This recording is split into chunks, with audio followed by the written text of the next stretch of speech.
Welcome back, grade 12. Unit 2 North Star is honesty the best policy.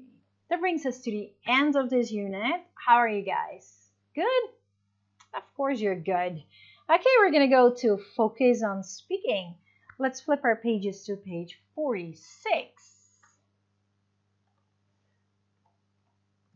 Okay, there we are. Focus on speaking.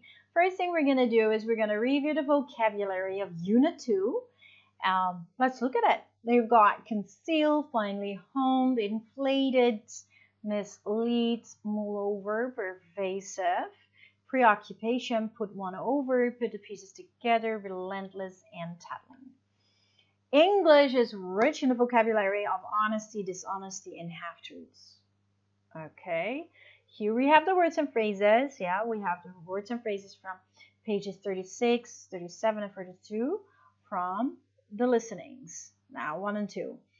We use the words or phrases to complete the short paragraphs on page 47. So here you have these words. There are 11 words. And if we flip the page, here it says take notes, the art of liar spotting. Here we see a text. Now this text has 11 blanks which needs to be filled out. So you're going to fill in the gap with the words of the former page in this table. Okay? You can pause your video and do so. This is looking at the words in context of a text. Go ahead.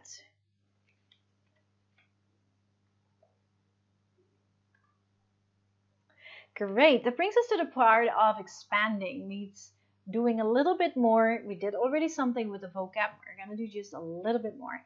Part 1 is scientist blows the whistle on a colleague. Beatrice, a young food science researcher, suspects that her friend and colleague Martin has lied about the results of his experiment using a new artificial sweetener on laboratory animals. She decides to tattle on Martin to the lab director, Dr. Sanborn. Now, you're going to read each line of the conversation between Beatrice and Dr. Sanborn. Write the letter of each of Dr. Sanborn's responses next to Beatrice's lines. The bold-faced words provide a clue. Then listen to the conversation and check your answers. Read the conversation aloud with someone or by yourself. And be sure to use good eye contact as a natural expressive voice. Eye contact is very important, right? Okay, so what was it again what we needed to do? Okay, read each line of the conversation. So it's a conversation between Beatrice and Dr. Sanborn. Yeah, you're going to write the letter here because we have A, B, C, D, E. The letter, yeah. Write the letter of each of Dr. Sanborn's responses next to Beatrice's lines. Which one is the connection? So the bold-faced words provide a clue of fudged, bluffing. Those are the clues, okay? Write the correct letter in front of the number. Awesome? Awesome. Okay, I'd like you to look at the conversation at the sentences first before we continue. Take your time.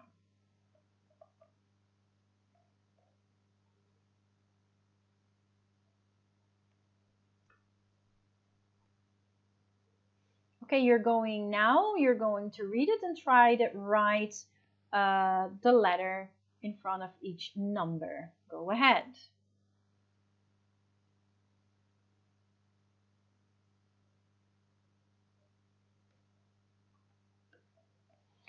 Awesome. So you already wrote the letters down here. Now I'm going to turn on the audio and you're going to check whether your answer is correct. Part 1. A scientist blows the whistle on a colleague.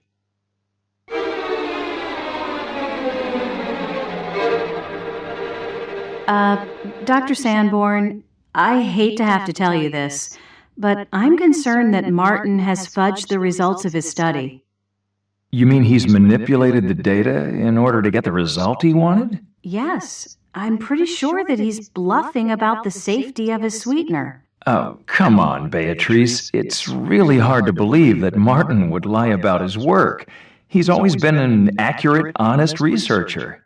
Well, apparently his ambition is blinding him.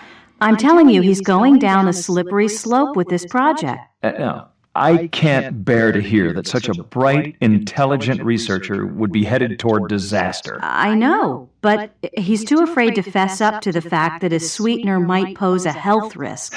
Beatrice, I've known Martin for years. I can't believe he wouldn't tell me if his experiments were failing. Well, trust me, Dr. Sanborn, Martin's project is definitely a recipe for disaster. His results will not be duplicated, I'm sure. Thanks, Beatrice. I understand.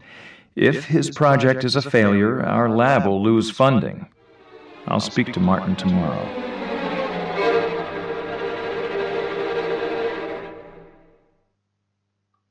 Okay, awesome. Part 2. We continue. The colleague defends himself. So the next day, Martin confronts Beatrice about her conversation with Dr. Sanborn. He defends himself against her accusations.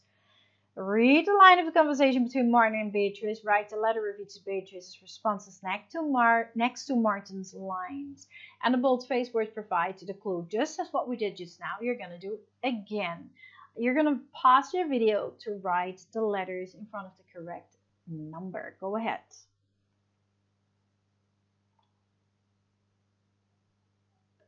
Let's listen. The colleague defends himself.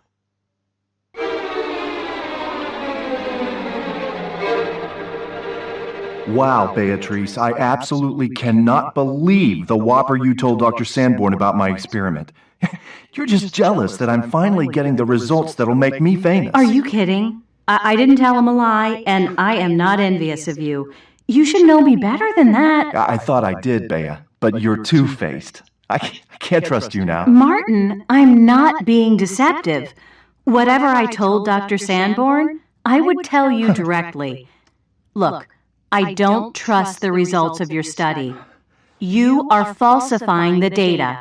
That's not true. The chubby mice have lost weight and my sweetener is safe. I am being totally upfront with you and everyone else about my results. You can't really believe that. You're so preoccupied with success, you're not being honest. My reputation does depend on this project, but I would never risk my career to pull the wool over everyone's eyes. I'm sorry, Martin, but the facts show you are trying to trick us, despite our lab policy to relentlessly pursue knowledge and truth.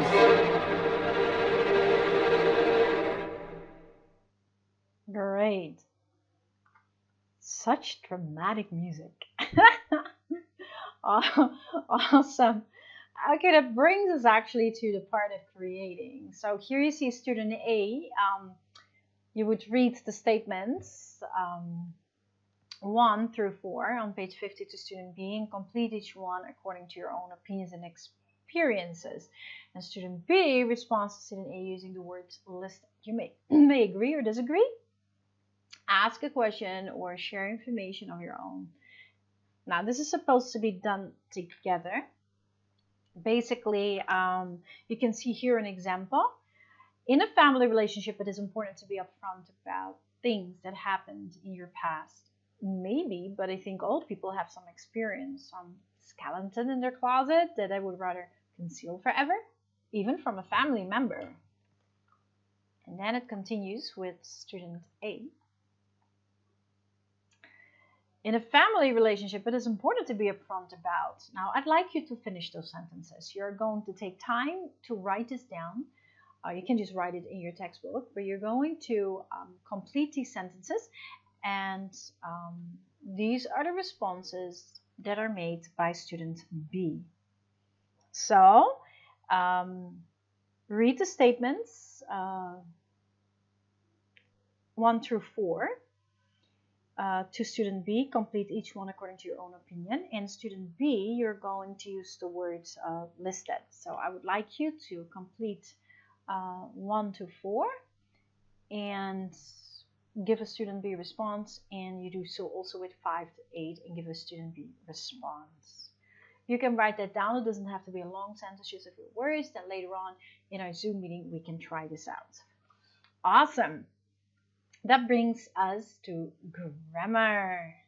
But you can pause your video first to do the former activity. Go ahead.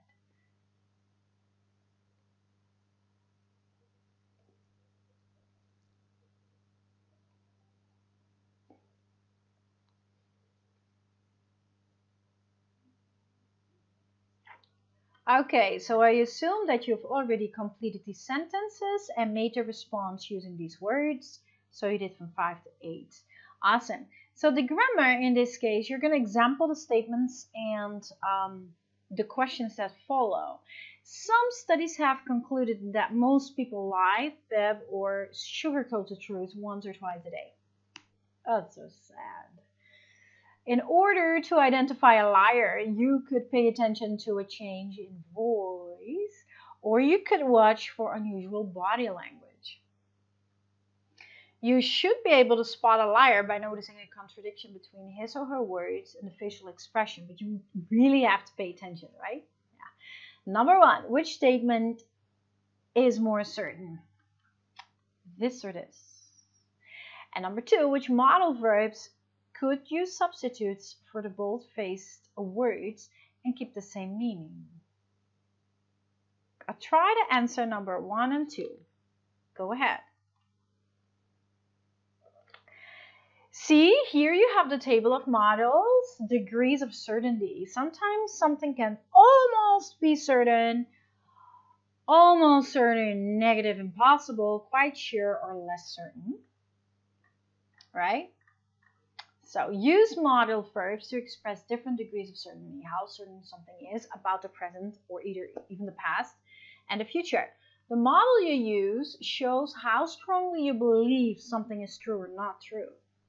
For example, when something is almost certain, the present would be must, like the students' papers are identical although they insist they didn't cheat. Clearly one of them must be lying. So that's an almost certainty. Past, must have, plus past participle, must have.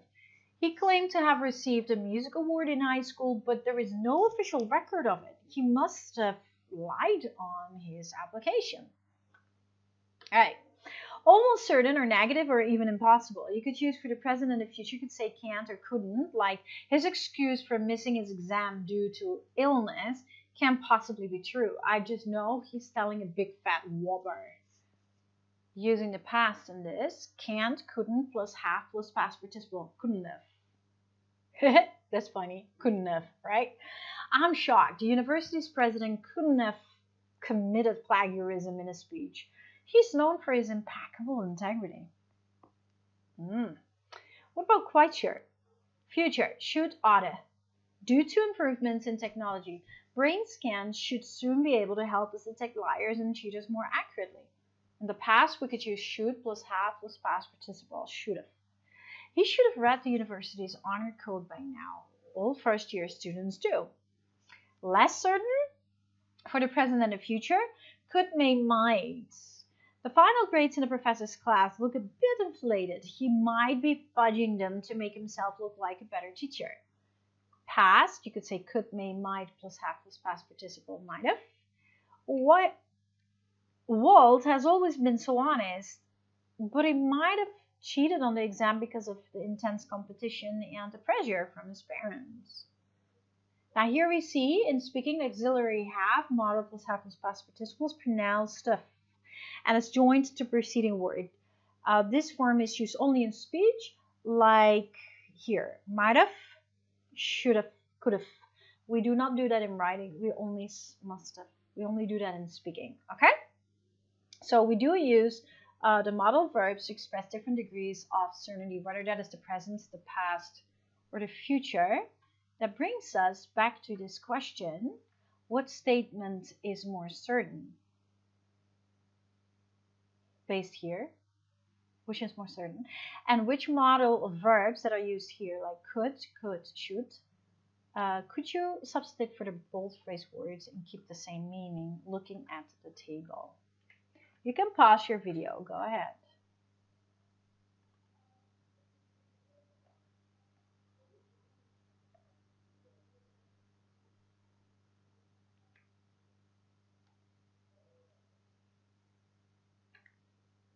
Okay, this activity is supposed to be done in pairs.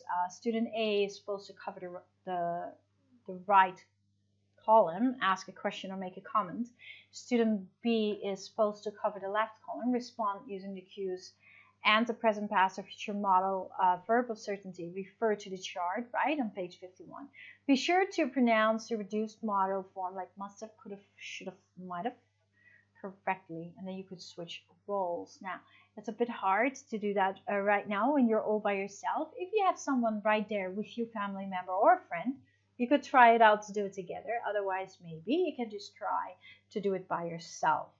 Now, here's the example. Student A, will Thomas be punished for lying to his boss about his work hours? Student B could answer, if it's less certain, maybe. There's a chance he might even lose his job.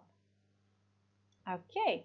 For example, here, do you think I'll be able to tell if she's lying by just looking at her? Probably you by watching for small changes in her face expression. So I'd like you to try to use a model of certainty. In this case, you have to use a model that shows that you're quite sure. Meaning that when you go back, you would have to use this box, from this box, quite sure. Pick one and place that in the answer of student B. You can just write that down in your book. Pause your video and please fill out the correct models of certainty. Go ahead.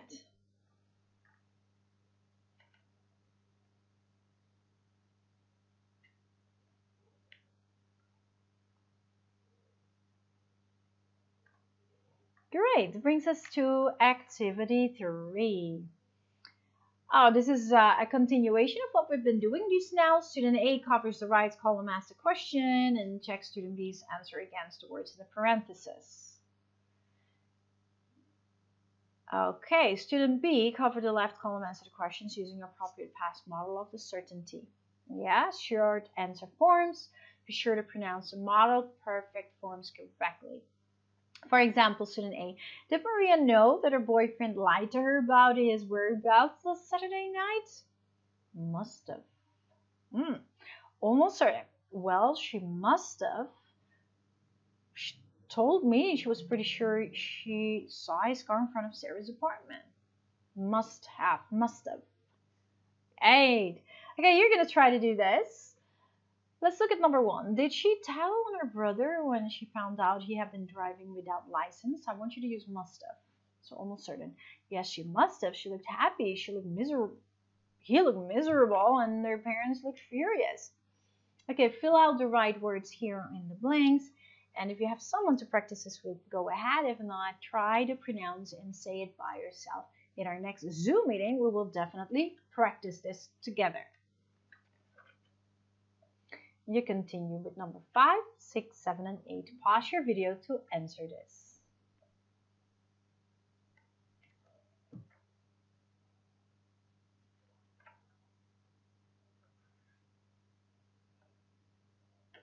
Awesome, that brings us to pronunciation.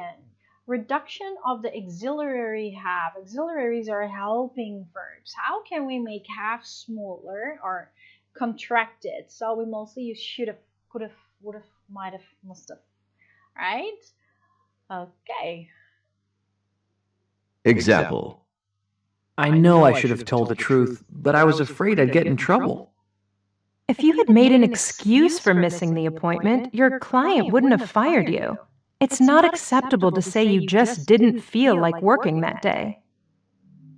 Okay, those are examples of how the auxiliary have can be reduced or contracted, make shorter.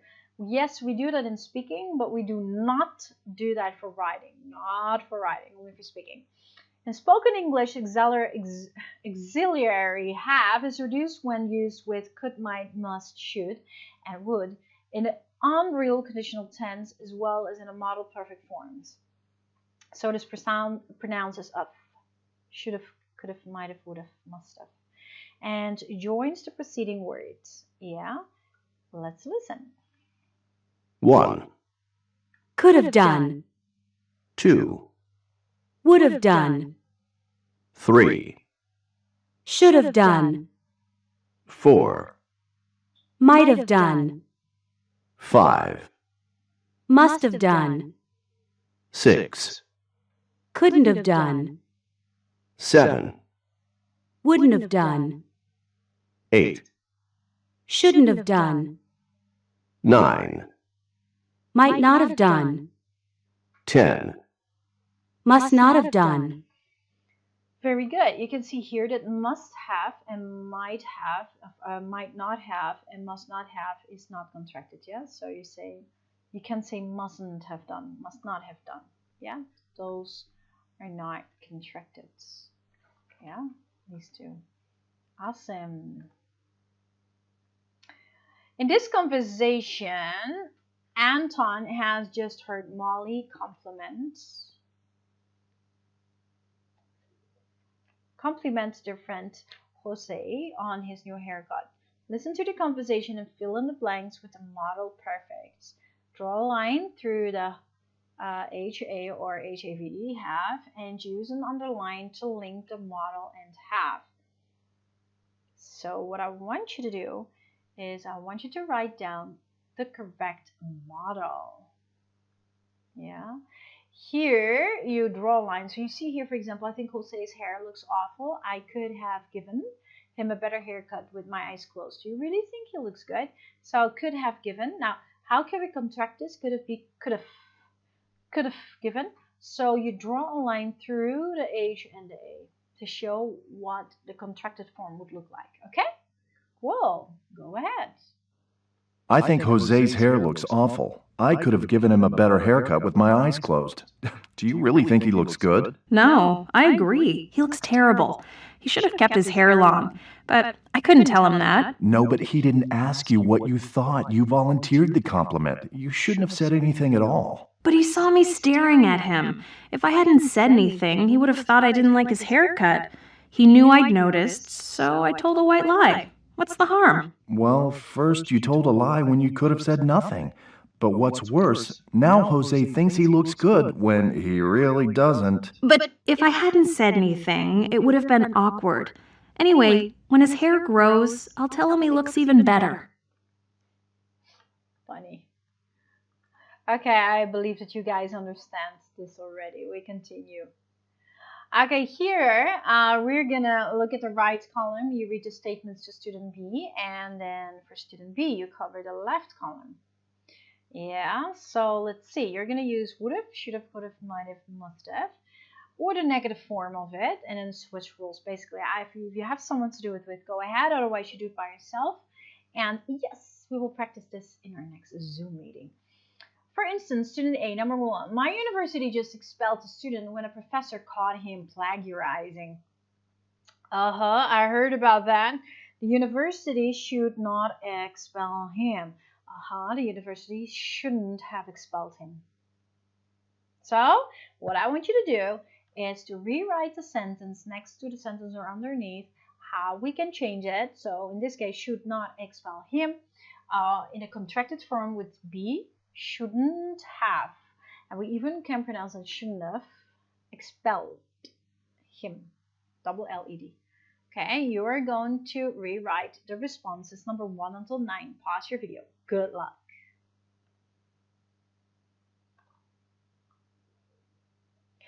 Awesome. That brings us to the speaking skill. Seeing multiple sides to an issue. Not looking from one perspective, but multiple perspectives.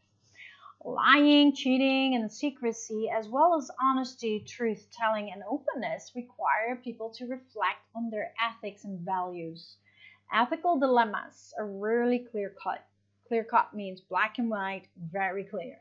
Generally, when we make ethical or moral decisions, we need to consider several perspectives of an issue. You can't look at one-sided at an issue. You have to look at several perspectives.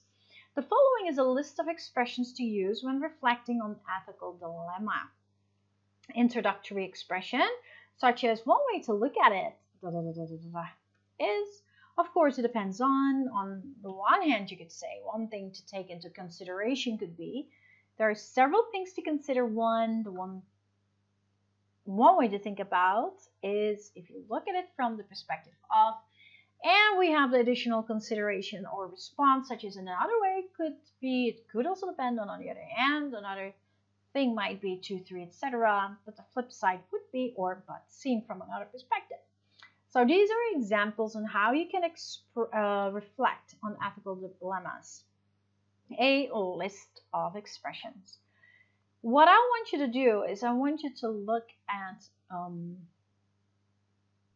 the ethics of the common dilemmas that are listed in the box below. Okay? Here you were supposed to do that together. If we were in a classroom, we would have done this together. It would have been fun. It's a pity we can't do that. Hopefully soon. Yeah, so you were supposed to respond to the expressions for additional information or posing responses. You could look at the chart. For example, daily ethical dilemmas. Is it honest or ethical to take office supplies from your company for personal use? Your question. Student A, on the one hand, you could say that it's ethical because sometimes I bring things from home to the office. Student B, on the other hand, the things you bring from home, such as decorations, are not really supplies that you need to do your job, so it's not ethical. Right? Cool. So another two that we can look at is download music from the internet without paying. Ayo. Buy a new sweater and then return it after wearing it. Okay, those are cool ones. Turn in a paper you had actually written for another class 2 years ago. You do that. Not tell your professor when he or she inadvertently marks an answer correct, when in fact you found out it's actually wrong. And claim that computer problems caused you to turn in your project late, when really you just didn't have time to finish it. Okay, these are 5 statements I'd like you to look at, and I'd like you to give an introductory expression and an additional consideration or response for each of these. And I want you to write them down, okay? So either on a piece of paper or there on your textbook, that's fine with me. But I want you to write for each of the 5 statements an introductory expression and also an additional consideration response. Go ahead. Pause your video.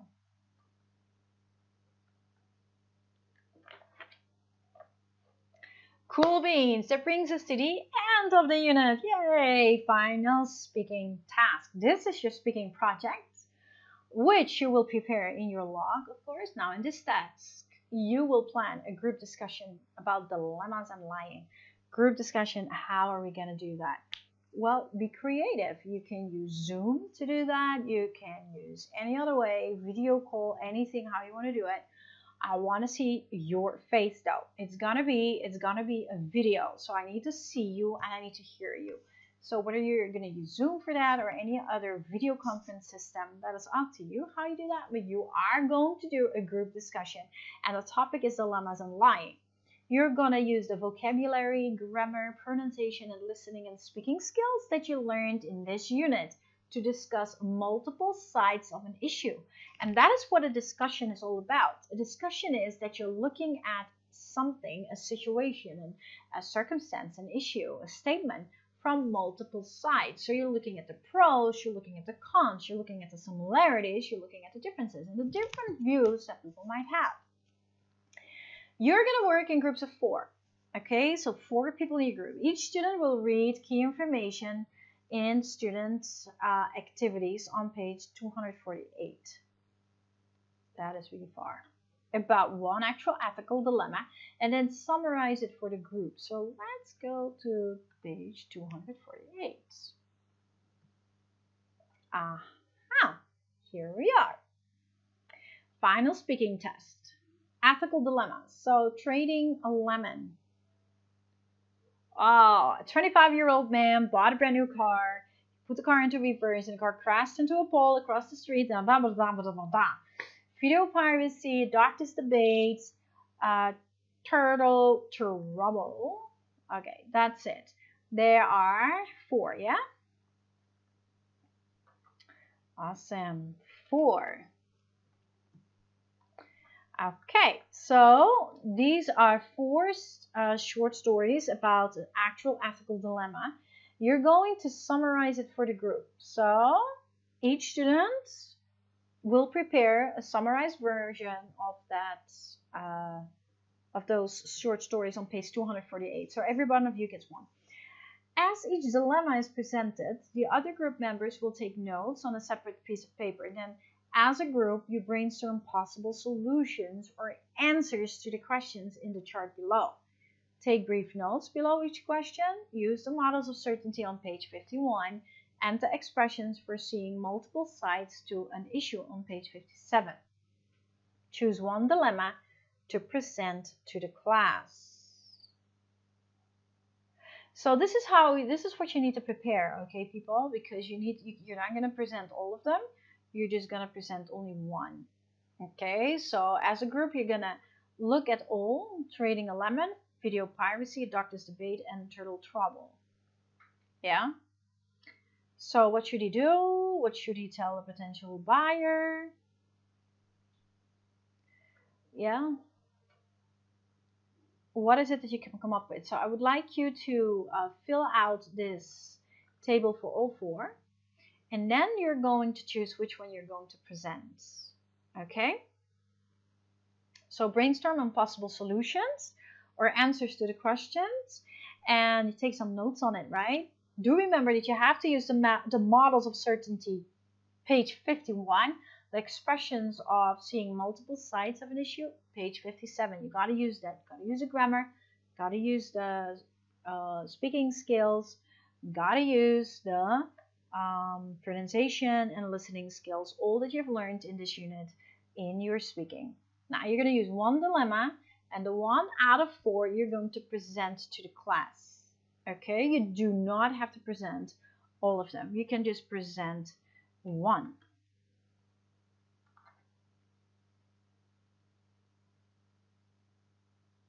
Yeah, no, this one we don't need to do. I just want you to choose either one of these. Yeah? So this is talking about it. So remember that before you do a discussion, you don't have to do all four. You only do one. But you got to introduce this dilemma first, what the dilemma is and what it means. And then you go into what the person should do and, for example, what the solutions are, and looking at multiple sides of the issue. So you cannot only show it from one side only, but you have to look at multiple sides of the story. All right. Okay, awesome beans. That brings us to the end of Unit 2 for listening and speaking. Basically, in today's lesson, we reviewed the vocabulary, right, that we did in this unit, looking at the words in context of a text, seeing how it contextually works, and we expanded on it, understanding how the words are connected in a conversation, and looking at the boldface words meaning to connect a talk. And we looked at the boldface words, how we could continue and finish a statement and a response. Yeah, that's what we did. Okay, so give an opinion and to respond. For the grammar, we looked at the models to the degrees of certainty: almost certain, quite sure, and less certain, and how we could change answers or responses, changing those sentences by using those models of certainty. Right, awesome. And we looked at pronunciation, reduction of the auxiliary have, how it can be contracted, should have, could have, might have, must have, and using that to complete sentences in a conversation.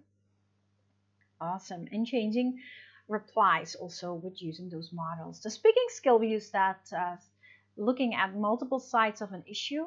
How can I do that? By, like when you're doing in a discussion, you never look at one side. A discussion means you're objectively looking at something from different perspectives. So what kind of language do I use to introduce an expression, and what kind of language do I use to show additional consideration or additional responses or ideas to a concept or statement. And for the speaking task, you are going to do a group discussion. In group of 4, you're going to, out of 4, choose one dilemma. I will talk about it also in Zoom. Clear introduction, clear discussion, clear ending to your discussion. You have to explain what the dilemma is, what it means, and then you go over what the problem is. You go over what the solutions might be. You're going to look at the dilemma from different sides. So all of you have a different perspective on the dilemma. All of you have a different perspective on the solution and what should be done. Great! That brings us to the end of Unit 2. Well done. Great job. God bless you. And I'll see you soon.